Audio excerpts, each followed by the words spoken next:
We recommend using Citadel color paints. Well, yeah, I'm sure you do, considering you sell them for $5 a pot. My name is Hero Song, and today I want to ask if $5 is reasonable for such a small container of paint.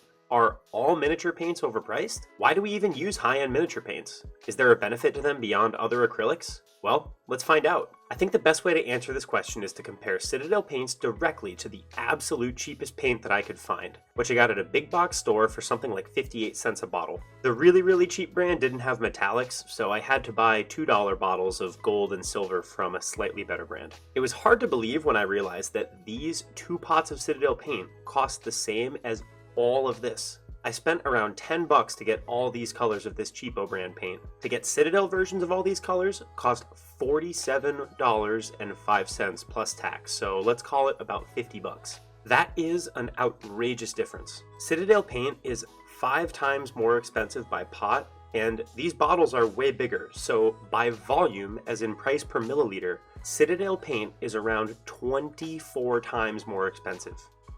24 times. So is this justified? Well, let's find out. I'm going to do the same paint job on 2 of the exact same miniatures with each set of paint. I'm going for a purple and gold color scheme here on some old Stormcast Eternal models.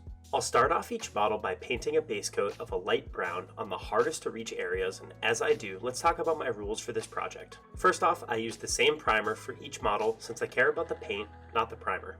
I'm also going to let myself use the same brushes as well as my wet palette for both paint jobs. I want to make sure to give this cheap paint a fair shake, so I really just want to talk about the paint here and not compare brushes, palettes, or anything else. So everything else besides the paint is the same. Alright, with that said, let's look at how this stuff acts on my wet palette. Starting with the Citadel Brown, it does what I expect. It has a deep pigment density, and when I move it around on the palette and mix a bit of water in, it keeps its color and consistency. This is awesome since it allows us to apply a nice, thinnish layer of paint to the model that covers really well. I want to use a thin-ish coat so that it won't obscure any details, but not so thin that I have to do a million layers of paint. That takes forever, and if I was painting a squad of these guys, I would be frustrated right away. This base coat with the Citadel paint didn't take super long and looked really good at the end. I only had to paint a couple thin coats and I was able to move right along. So, a solid performance from Citadel off the bat. Let's try out the budget stuff. Right away on the palette, I noticed major differences between the 2 paints. As you can see, I try to move the paint around, but it just doesn't want to budge and is much thicker and gloopier in consistency than the Citadel stuff. When I add some water and try to pull it out of this gloop blob thing to try and thin it down, it loses most of its pigment right away and only has color on the edges. When I try to apply this thin stuff to the model to leave the details intact, I am immediately frustrated. It just basically doesn't cover at all, and it goes on extremely streaky where it does cover. You can see the brush marks, and only the edges of the stroke really have color on them. I did a comparison of what each model looked like after 1 coat of this stuff, and the results pretty much speak for themselves. To be honest, the coverage here was much worse than I thought it would be. I had to do several coats of this paint to get even these small areas covered, and it took significantly longer than the Citadel paint did to work with. The end result wasn't too different. The cheap paint is a little bit more of a matte finish than the Citadel paint, but ultimately it looks fine. From here, I moved on to painting a dark purple base coat on the armor of each model. To be honest, my experience of frustration was pretty much the same here, but it was much more pronounced because it's a much larger area that we're working with here. All the problems I mentioned before just seemed a lot bigger when I had to do more and more coats on a much larger area. I think it probably took more than double, maybe triple or quadruple the time to paint the cheap model than the expensive model in this case. Whatever it was an extremely significant time difference. These same frustrations persisted throughout the whole paint job. It was very tough to get the cheap paint job done, and honestly, I really wanted to just quit partway through. Originally, when I went into this project, I expected that there may be a few colors or steps in the process where the cheap paint gave Citadel a run for its money. Many of us likely know that Citadel, like all paint companies, has some dud colors that are generally not considered to be very good. A good example here is Corax White from Citadel, which actually I used on this model, but this, even being one of Citadel's worst paints, was way better than the best of the cheap stuff. So why is this? What's causing these problems? I've mentioned a few things, but what specifically is it that makes model paint so much better than this cheap craft paint? To me, all of it was summarized by a few major differences. The first major difference is pigment density. Pigment is the stuff in paint that gives it its color. Good pigment, unsurprisingly, is not cheap. One of the things that makes expensive hobby paint so expensive is that it is simply made with more pigment per pot than cheap paint. It's also often made with better pigments. What this allows us to do is water the paint down while maintaining the coverage and uniformity we'd expect the paint color to have. If you try to water a cheap, low pigment paint down at all, you're going to have coverage issues. It is critical that we're able to water our miniature paints down. First off, fancy techniques like glazing and blending generally require us to use watered down paint in order for them to work correctly. I shudder to imagine trying to glaze with this cheap stuff. But even if you don't want to use fancy glazing techniques or anything, having the ability to water your paint down is still critical because we never ever want to apply paint in a single thick coat. On these Warhammer models, the fine detail work is the very thing that we're trying to accentuate with our paint jobs. A single really thick coat of paint will obscure some of the tiny details and make it so that the model just ends up looking worse. I had this problem in a couple of places on the cheap paint job model. I had to apply too much paint at a time to try and get any kind of coverage, and it obscured details on the sword hilt, underpant things, and also in a few other places.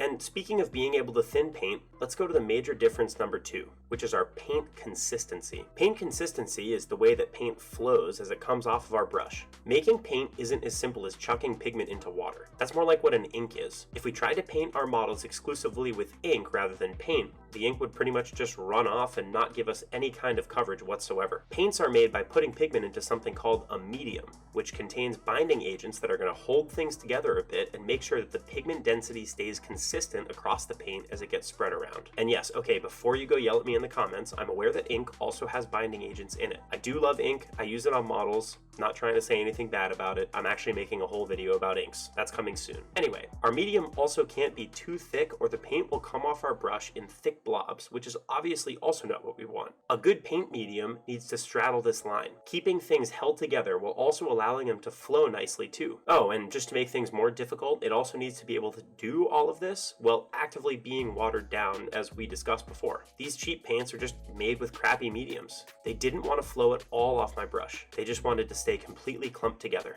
I had to really force it to try and get the paint to actually come off the brush at all, and it made brush control a million times harder. Also, because brush control was harder, I made a lot of mistakes, and when I made mistakes, the paint was more gloopy, so it made the mistakes way more noticeable and harder to fix. So before we move on to the next difference, I do want to make a quick note. I'm not trying to say that Citadel has the best consistency of any paint. All I'm saying is that Citadel definitely has better paint consistency than this cheap stuff. We could probably start a whole holy war in the comment section about what paint has the best consistency and all that, and feel free to do that if you must, but all I'm saying is that Citadel was better than the cheap stuff. So the last two differences contribute to what I consider to be the third and probably most important thing that makes miniature paint worth it. Overall enjoyment. This is a hobby. It's supposed to be fun. Trust me when I say that I am a person that gets a ton of enjoyment out of value in finding a sale. When I get a deal on something, oh man, I actively enjoy it way more than when I don't. But all that said, I still need the thing I got the deal on to work properly. It's not a deal if I'm just buying something that's too cheap to function. Having to paint layer after layer after layer of base coat on this model with the cheap paint was really, really painful. I barely even had time or desire to paint the fun stuff, which is the edge highlighting, glazing, blending, all the other things that makes model painting so joyful. And it's also the stuff that makes our minis look really good. Ironically, this paint was actually okay at edge highlighting. I just was so frustrated by the time I got to that step that I didn't really want to spend any time on it. I want my painting time to be fun. I want to enjoy the process and be proud of the result without having to spend my whole life on a single model. Ultimately, the more expensive Citadel paint enabled me to paint the base coats and other tedious parts of the paint job faster than the cheap paint did. That leaves me way more time to do the fun stuff on these models. When all was said and done, there really wasn't much of a difference between the actual final outcome of the two paint jobs. They both looked fine. It was the enjoyment level that was really different between the two paints, and to me, that's the most important thing. I really wanted to enjoy these cheap paints and make a whole video sticking it to Games Workshop saying that their stuff was overpriced. Games Workshop paint really does a lot of stuff well, and let's be honest, a small amount of it is good for a lot of models. You get hundreds of models out of a single pot of Citadel paint. So you know what? In my opinion, I think it's reasonably priced. I can definitely say that I'd rather pay for the expensive stuff than the cheap stuff. Yeah, sure, it's a higher upfront cost, and I get that. But if you spend the money on cheap paints, but never end up using them because there's no fun in it whatsoever, wasn't it just wasted money anyway? What do you think? Are there brands that I didn't test that do these categories well but don't cost $5? Let me know down in the comments and I can do another test video. This was really fun. Also, let me know what you think down in the comments. Is Citadel paint overpriced in your opinion? I'd love to hear feedback. My name is Hero Song and I really appreciate you watching. We'll see you next time. Bye bye.